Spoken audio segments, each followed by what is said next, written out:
Is the damage enough? Absolutely. Already, which will be useful for when the Rift Herald spawns. But right now, yep, here's that kick you were talking about, and it's straight into the arms of the Jace, and Khan with the flash, but he's not able to get close enough. And this play, I mean, Canyon, he hasn't done anything all game, and look at this. Finally, they read the play, and now effort's here, but is it enough on time? He flashes in, but it's still not able to land the stun, and Summit will still go down. It does not matter. It's a very interesting response. You know, it's not something you see all the time, but it's basically saying, okay, we're going to give up the bottom side, and we're just going to trade turrets. And as you mentioned, it's about where that gold goes. As we're having Beryl go in there, now 4 members of Damwon, rather, are thinking about diving the bottom side. They will back off on that as the pick on the top. They're going for Khan, and he survived for a very long time, but he will not anymore, as they're able to dive deep enough, and Khan with no flash had no escape and way to get out. Yeah, and what Live Sandbox are trying to accomplish with this is they're saying it's okay for Callista to be camped here. She might die, in fact. Teleport and Twisted Fate coming in. Yeah, everybody's down on the bottom side. We're not looking for any deaths, and Ghost is in a ton of trouble, and the cask is perfect. No Devour for you, because the Abyssal Dive is pretty funny, but oh, he's actually even going to flash. He might actually get out of here now as the Jace. Yeah, this is the kind of lead that they really wanted to get as well. You talked about it in the draft. You don't want to let Aphelios, Ryze, Diana, and Camille scale, right? You just list every single person there and you're not happy. As Beryl, he's not happy. Everybody's ganging up on him, and he was just trying to get vision. He had Aphelios there. It was just the 2 of them. They were just trying to poke their heads in, and all of a sudden, it was a nice pick from Kroko. But you got to be sure about some of your decisions here, as Summit runs very far up, as Showmaker will actually stay. Yeah, this is going to turn into a 3-on-2 very quickly. Effort is around. The root is there for long, and you're never getting a Ray from Ryze with the Everfrost, as he'll lock you down into the stun. No chance for Summit to flash that one. Yeah, that was a really nice call from Damwon Kia, knowing that, you know, there's a very good chance that Effort's rotating up, but he doesn't show himself for so long that you feel pretty confident you can actually get that burst through, get that pick on the Summit, which is pretty massive, because they also get a turret with this. Unfortunately, no objective to take with this advantage they have, but it's a lot of money. Look at this play. Okay. Like it from Damwon. You get the Moonlight Vigil with the Gravitum to set that one up, and then Realm Warp for the follow-up. What their comp is going to be able to accomplish later on is why they should feel very comfortable as wow. I like this. The setup for the Devour was perfect from Beryl. It means he might be in some trouble, but he does have the flash. But Live Sandbox, they're persistent. Still on the chase here. Kroko says we can still go, but the turnaround is big, as they're going to pick off Kroko. And now the TP coming in. Khan trying to set up the kill onto Prince, but he can't quite do it. His effort's there to help him with the body slam, and Prince is still alive, doing so much damage. But now Showmaker finally gets here. And this will mean that Live Sandbox need to get out of here, but Summit, no hope for him. This is a huge turning point. Up right on time. This is a huge turning point. This is actually where Damwon Kia are going to make a big, big play. And like, it's... I mean, now taking Baron is not out of the question. They're actually going to teleport here and commit to it because they have that advantage right now. Live Sandbox are going to lose a ton of control over this game, and this teleport in here is so desperate right now because you're outnumbered here as Live Sandbox. You've got a Twisted Fate and a Gragas. No one else can even be nearby. 3 guys on the Baron. You see that Everfrost not going to come in. Low health bars here for Damwon, but they still believe they can do it. They have the smite, and they will pick it off, and now Beryl's here right on time. And this is what happens when you try to contest 2v4 and you have no smite. You have no smite. I mean, this is not realistic. Oh, Kroko. He's going to have to wait for that cooldown. I don't think he's going to get it. Yeah, I don't really know what to say about that one. That was this is a disaster considering the compositions. Uh-oh. Beryl is super tanky now. Live Sandbox, they're getting desperate. They're looking for any picks that they can get. It's Kroko. Yeah, you've got some cool items, but they're not helping you now.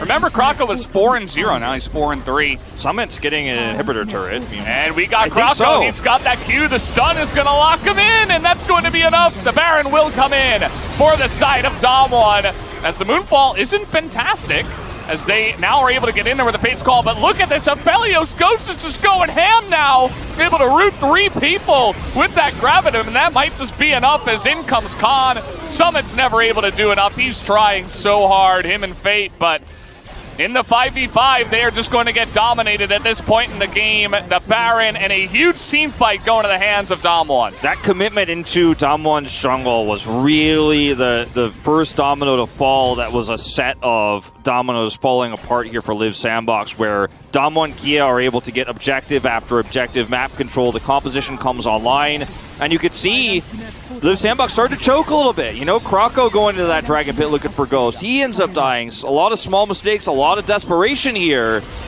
And it's not a good look for the beginning of this best of 3, and it's not a great look heading into playoffs. We'll see if they can shore it up after this first game. But Dom1 Kia with a very dominant mid to late game. Yep. All they got to do is hit the Nexus. They're not going to make any mistake about that. Down it goes. This is such a huge lead for Live Sandbox, using their comp so well. And oh, they want more. They don't care about the scuttle. They want some kills here. Well, Summit's here. Summit, yep, he gets there right on time. An effort may go down, but it's still a 2-for-1. Huge favor here as Summit is going to get fed big time in this game. Oh, for sure. Look at this. We got more action. We got now Khan from the top lane rotating down. He's going to get on top of Summit here, knocking back the Yasuo as the Q is going to miss. He's not going to hit it. And that is massive, but it doesn't matter because Showmaker is going to get the kill anyway. Going for this, especially against the Trundle, who is very ready to go for anything here. Khan hits level 6 right on time, but unfortunately, Canyon is going to leave him to die. And they hand that kill over to Summit yet again. So third kill at 6.5 minutes. Here, and he's going to have to make a choice eventually. As Khan, it was a bait all along. The Diana's here, but the damage is there as well. Summit able to dunk him. Khan in position, looking for the kick into the wall. They have it. Is the damage enough? Absolutely. The Moonfall, just farm and turrets and plates is Showmaker going to get in this game. As he's now teleporting in. That's a really nice stopwatch. Save fate. But look at the damage coming out for that piercing arrow. Jesus. As now everybody's having to back away. Prince is not part of the fight anymore. And yeah, you see some of the utility from the Fate's Call and some of the idea from this Callista, but the second he gets poked out, it's like, now you don't even get this one objective that you were trying to get here. The Shock Blast hits no one. It doesn't have to flash or anything like that for this scenario, so it's going to be totally fine. Teleport going to come through here for Summit. And he will be forced back. Realm Warp this time. This time they're committing. He has, well, okay. I mean, you know, there's 4 people. And you see the response down here on the bottom side. No knock-up, but it's still a Yasuo. And I mentioned it in game 1. I didn't think it worked well with the comp. I think the same issues will arise later on here. That goes wide. Yeah, and they're sticking around into this turret. That is not the play. The Moonfall, I mean, this is what you're running straight into. It's Diana Yasuo from ahead. As the damage is just way too much, and Live Sandbox are taking fights that they shouldn't, and Dom1, this is their comfort zone. This is where they live. Dom1 are like, thank you very much for your inhibitor. Yeah, I mean, Summit over here, he has to flash. Okay, this is going to be a pretty close one. The kick comes in, and the Q misses again! You don't want to be walking towards, right? This is the reason they picked the comp, as we watch Summit in first-person view. See what he says. 죽을 것 같은데? I'm going to die. And then he says, when the Q misses. Nice. No. One Shock Blast does a bit of damage to Canyon, but he's going to be okay. Now you got the wall coming in. Nice Solar Flare on that too, but can anyone else get in there? The answer is no. As Fate's Call is used, and now Prince is all alone here. He has to flash over, and effort is going to be the sacrifice instead. Barrel gets low, but the team doesn't care. Fate's got an interesting angle. He's going to force Showmaker to flash the wall. Now he's looking at Summit in front of him, and Dom1 will move over, but at the end of the day, it's a 1-for-1 trade of supports, and Dom1 get another big advantage here with the objective of the Baron. Yeah, they have maybe lacking some vision at certain points in a couple of these games. Effort generally gets a lot of help from his team. He's also fantastic in terms of vision, score all the time. Not like Barrel's too far behind him in terms of that stat, but so far, doing a good job of holding on to this vision around this Drake, and they're just going to go all in on the Drake. They say, let's go for it, as Solar Flare is good onto Canyon, but he's still able to get towards the pit. Here comes the teleport coming on in, and that is going to be the easy smite. Krako way early, and a massive engage, and there it is! The Wombo combo that we wanted to see. Prince survives for now, but it doesn't matter. They hit their buttons together, and that's what you do with Diana Yasuo. 4 of them group up for it. It was just a little bit too much. And, I mean, for Live Sandbox, a lot of you might be saying, well, why do you fight for that Drake? It's not even great for your comp, but what do you fight for at all as Live Sandbox? You're trying to group up and look for a 5v5 where they have to come to you. and the combo is good. That's why earlier I was saying I don't blame Canyon for using that rocket belt in these situations, because if you get the 3-man and Showmaker presses R, the game ends, and thus it will. Damwon Kia pushing down towards the Nexus, looking to secure the first spot in Worlds here for the LCK for 2021. Absolutely. We'll see if they can, actually in the game here, doesn't look like it. A couple of inhibitors will go down. And knowing Damwon, they've done this in the past where they're just like, how about we just engage again? But, I mean, they might. They have their ultimates again, so there is an option. I mean, Canyon is so close to that Moonfall. It's almost up. It's a decent solar flare, but again, it only hits Barrel and slows everybody else. Canyon, though, is low, but it doesn't seem to matter because there you go! Canyon with 0 health, he does it again!